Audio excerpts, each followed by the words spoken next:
Star was born from Texas's 30th district. Please welcome Congresswoman Jasmine Crockett.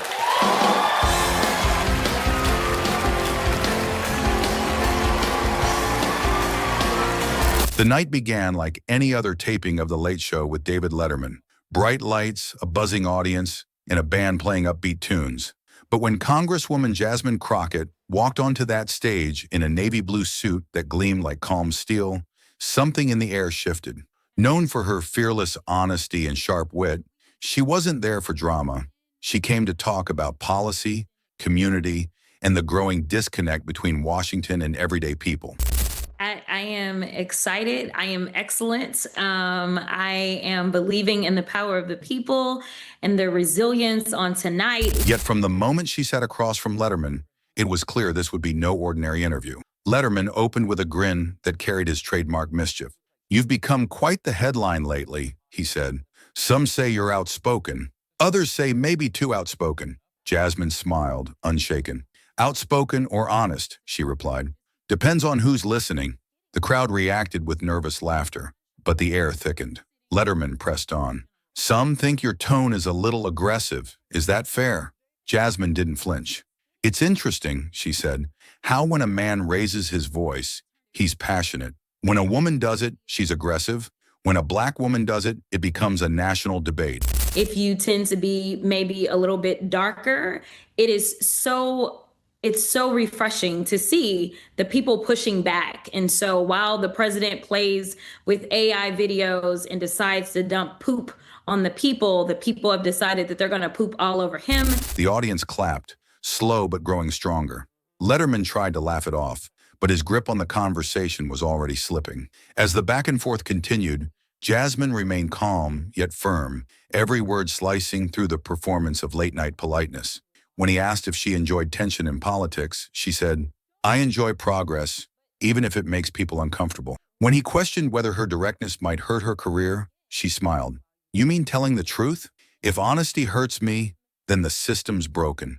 According on ton, the audience began clapping louder each time she spoke. Letterman, trying to recover, joked that she was turning his show into a debate. "Only because you brought debate questions," she said smoothly. The tension wasn't explosive. It was quiet, controlled, and electric. Well, this is misery. And in the world of somebody who is an authoritarian, maybe a dictatorship, sooner or later, everyone is going to be touched. But this is me. For 30 years, I did this for a living.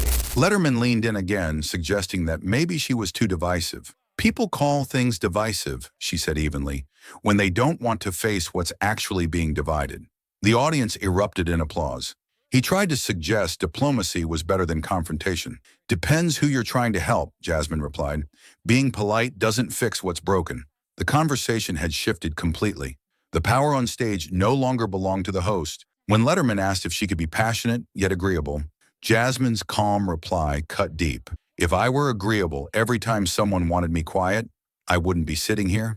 We have the White House, and so people should look at this election and be very selfish about it and say, you know what? I've got to do what's right for me.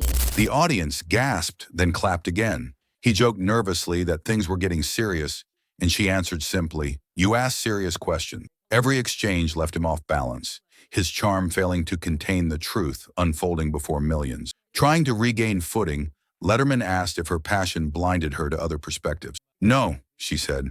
"It just makes me harder to silence." When he suggested her critics might have a point, she countered, "My critics usually don't have the facts." The studio broke into applause again. His laughter grew strained. "You've got an answer for everything," he said. "Only when the questions keep missing the point." That line hit hard. Letterman tried to steer things back toward humor, insisting people tuned in to laugh. You could hear whatever you could hear. There was nothing. And in that condition, it seemed so enormous beyond description. Now, that enormity beyond description, the month of May, you filled it up with close to 500,000 people. "Then maybe," Jasmine said, "they should laugh at how hard it is to tell the truth on national television." The crowd cheered. Letterman's grin faltered. "You're tough," he said, "but this is a comedy show." Jasmine replied softly, "Truth doesn't care about timing." The audience clapped again, some cheering outright. "So no matter the platform, You'll always speak your mind? He asked. That's the only reason I'm here, she said. If people only wanted entertainment, they wouldn't have invited a congresswoman. The studio erupted. Letterman tried to wrap it up. Let's agree to disagree. Jasmine smiled. We're not disagreeing, David. You're just uncomfortable. The crowd went silent. Letterman blinked. Uncomfortable? He asked. Yes, she said, because you want honesty without consequences. That doesn't exist. The audience clapped again. It was always there, and I still make it a part of me now. I think the spectacle is the appeal. Letterman looked flustered. We're going to take a break, he said. No need to take a break from truth, Jasmine replied. He sighed. You're really not backing down? Why would I? You invited me to speak. Letterman looked stunned. I think you just took over my show, she smiled. Maybe it needed better leadership. The audience exploded into a standing ovation. Letterman muttered under his breath, We're not using this segment live. Jasmine heard him. That's fine, she said calmly. The truth finds its way out. The red light above the camera stayed on. They were still live. The studio froze. Letterman, flustered, tried to regain control. This is late night teen calm when the world demands you shrink to fit its comfort. Jasmine Crockett didn't go viral for being angry. She went viral for being real. Because in a world that rewards performance, honesty is still the loudest act of rebellion.